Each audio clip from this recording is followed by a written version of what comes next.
This is the top 3 performers of the week for Arsenal. Now, these are just my suggestions. I would love to know yours, so let me know in the comment section.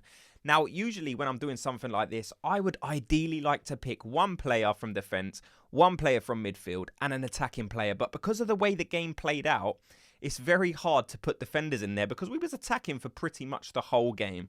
So I'm going to give just a couple of honourable mentions in terms of defenders, and then we will move on to the top 3, okay? So I think, predictably, you know that I'm going to pick Saliba and Gabriel just to give an honourable mention. You know, they both scored.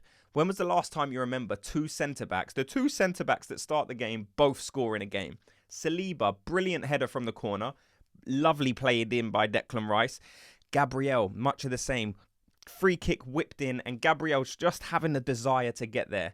And Gabriel has been so prolific from centre-back this season for Arsenal. You know, since he's joined the Premier League, he's the top scorer in terms of defenders in the whole Premier League. Any position, left-back, right-back, centre-back. Gabriel is the top scorer in terms of defenders. But he's also the second highest Premier League scorer for Arsenal, only behind Laurent Koscielny. So that's why I absolutely thought it would be suitable to give an honourable mention to Saliba and Gabriel because they have been brilliant this season and they was brilliant in this game as well. And the reason I'm giving the 3 slots to the attacking players is because this is the worst defeat, or the joint worst defeat, that West Ham have suffered in the Premier League. 6-0 defeat is about as dominant as you can play in terms of how Arsenal done. So I'm going to give you my top 3 from 3, 2 and 1. And like I said, I want to hear your suggestions in the comment section. So number 3 for me was Leandro Trossard. Now, I was very shocked to see him even on the team sheet.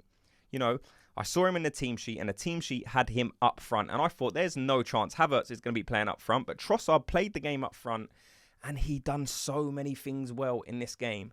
The way he was holding up the ball, you know, this is a short player. The way he was playing with his back to goal, waiting for players and then bringing them in, linking up with Odegaard. When Declan Rice was doing his driving runs, linking up with Declan Rice, playing some balls to Saka. But I really liked when Trossard didn't have the ball, he would drop into almost into our own half at times, receive the ball and play an outstanding long through ball to Martinelli or Saka or even Odegaard if he was pushing forward. The way Trossard was pinging them balls is unlike anything I've seen from an Arsenal striker. So to know that Trossard can do that says to me he is definitely deserving of more minutes in that number 9 position. You know, I would have Trossard ahead of Eddie Nketiah. Let me know if you agree or not, but I think if we need a striker, I'm playing Trossard before I'm playing Eddie Nketiah. So Trossard gets the number 3 position. Second, Declan Rice. He was incredible this game. You know, this is a Declan Rice who's going back to the London Stadium. You know, the stadium he called his home last season. And he's gone back there and put on an absolute masterclass in midfield. 2 assists. That's the most assists he's ever got in a Premier League game. So imagine that for a return to your own old stadium. You're going back and putting up a stat that you've never done before. Declan Rice was so good. Not only how he bossed the midfield, the way he was tackling, the way he was passing, the way he was dropping in deep and making himself available. You know, it wouldn't surprise me if Declan Rice had the highest passing stat of the whole game. The amount of times he was the furthest guy back, waiting to receive the ball from Saliba, waiting to receive the ball from Gabriel, and then just every single thing we done seemed to go through Declan Rice. And then, you know, you see Declan Rice on like the free kicks and the corners, and to me, it never usually makes sense. You know, you got a 6-foot-something central midfielder. You know, he's the optimal build for being in the box and trying to get his head on a cross. But the way he delivers a ball is unlike anything I've ever seen from a big man. You know, he whipped the corner in for the Saliba goal, and then the way he whips that free kick in for Gabriel's goal. You know, his pinpoint passing, his accuracy is so good that even though he will still be considered a danger if he was in the box, Mikel Arteta and the coaching staff say, no, this guy is so good on deliveries that we need to have him taking the set pieces. And that's why Declan Rice is my number 2 pick. And my number 1 is Martin Odegaard. Incredible. The amount of assists this guy could have had in this game is frightening. You know, he actually got 2 assists on the day. But there were at least 2 or 3 other chances that if the forward players put away their chances, you know, Martin Odegaard could easily have walked away from that game with 5 assists.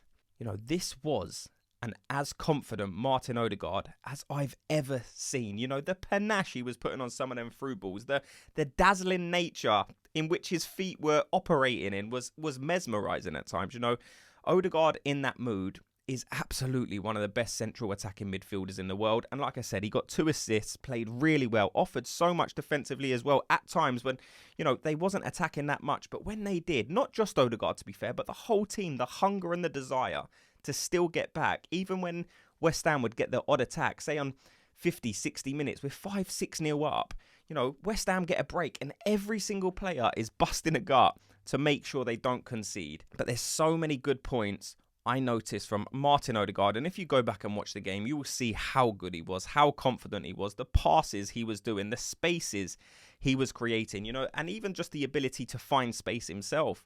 You know, there wasn't any part of the game where I thought, oh, Martin Odegaard's out the game a bit here. You know, he's in a position where he's constantly being marked. If there was a player that went near him, he would go and find another area of space, and it seems like very simple logic. But in football, it doesn't always work like that way. You know, if they stick someone on you, you're sometimes man-marked. But Martin Odegaard was never out the game. He was never caught in possession. And the only thing that was missing from that Martin Odegaard performance probably was a goal. Now, there's one more attacker that does deserve another honourable mention, and that is Bukayo Saka. But he scored 2 goals, but it just wasn't the 2 goals that impressed me. You know, the first goal was a standard Saka goal. You know, he got himself centrally. He was played the ball through, took it round the keeper. Dead certain goal. The keeper brings him down. Absolute penalty. You see people moaning online saying it was never a penalty. I don't know what they're watching. That is absolutely a penalty. If the keeper doesn't touch him, Bukayo Saka takes it round him very easily and knocks it into an empty net. So he steps up and takes the penalty. We know what happened last time he took a penalty against West Ham. He struggled so much. He missed a penalty, but this time so calmly, sending the keeper the wrong way, and he ripped that wrong from last season. And that just kind of G'd him up a bit, because after that, he was frightening the way he was beating his man. And he showed me something different with that second goal that I haven't seen yet with Bukayo Saka. And it was kind of like now I'm not comparing him to a player, but the kind of finish that Harry Kane does, the kind of finish that Karim Benzema does, you know, where they absolutely strike it with venom. Saka was played through. And he usually does, you know, he's got a signature finish. He will pass it into the corner. He will finesse it into a corner. But he struck this shot with such venom that you only usually associate with an older, more confident player. Bukayo Saka is now playing with a confidence that I haven't seen in Bukayo Saka before. I've never seen Saka finish a goal like this. He literally struck it so hard. The keeper had no chance. The keeper went the other way again. But even if he went the right way, it probably would have took him in the goal with the ball. He struck it with that much power, that much precision. And that's why I'm excited to see Saka in this next game. Because like I said, I haven't seen him with a finish like that yet. That just tells me that Bukayo Saka is playing with a confidence that I haven't yet seen him with.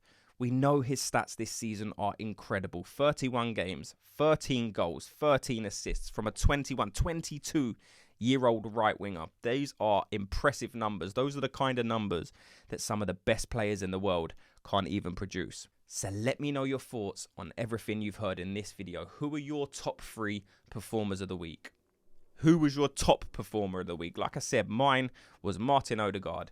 Thank you so much to everyone for watching and listening. Before you go, if you enjoyed the video, if you enjoyed it, just give me a like and subscribe, and I'll catch you in tomorrow's video. Gooners, have a good day.